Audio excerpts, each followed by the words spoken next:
हाय, good morning.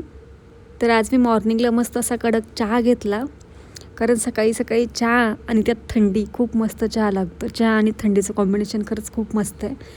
त्यानंतर मी छान अशी रेडी झाले आणि आज आम्हाला जायचं होतं मार्केटमध्ये. संडे होता आज, आमच्या इथं संडेला मार्केट असतं.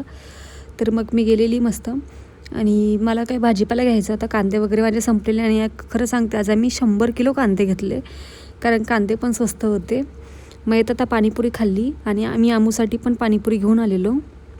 त्यानंतर माझ्या घरातला किराणा पण संपलेला थोडासा, काही बेसिक गोष्टी त्या पण मला घ्यायच्या होत्या आणि मी जाताना आमूला घेऊनच गेलेलं नव्हतं. तर बघा इथे ती कशी रडत होती, कारण तिला आम्ही खोटं बोलून गेलेलो. मग तिला नादी लावलं आणि मग डाळ भाताचा कुकर लावला, कारण आज मी फक्त डाळ भातच करणार होती, कारण यायला लेट पण झालेलं आणि थकलेली पण जास्त दिवसभर. तर मग फक्त डाळ भातच बनवणार होते, जास्त नाही काही. आणि डाळ भात बनवून झाला आणि किचन वगैरे साफ केला. आणि त्यानंतर मी तिकडनं जो काही भाजीपाला आणलेला तो सगळा भाजीपाला मला साफ करायचा होता, व्यवस्थित लावायचा होता. तेच इथे मी करत होते.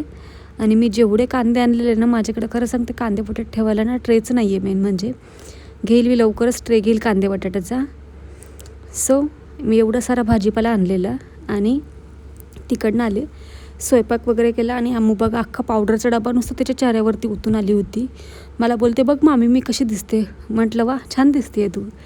पूर्ण पावडरचा डबा त्याच्या तोंडावर ओतून आली. So bye guys, take care. भेटूयात नेक्स्ट ब्लॉगमध्ये.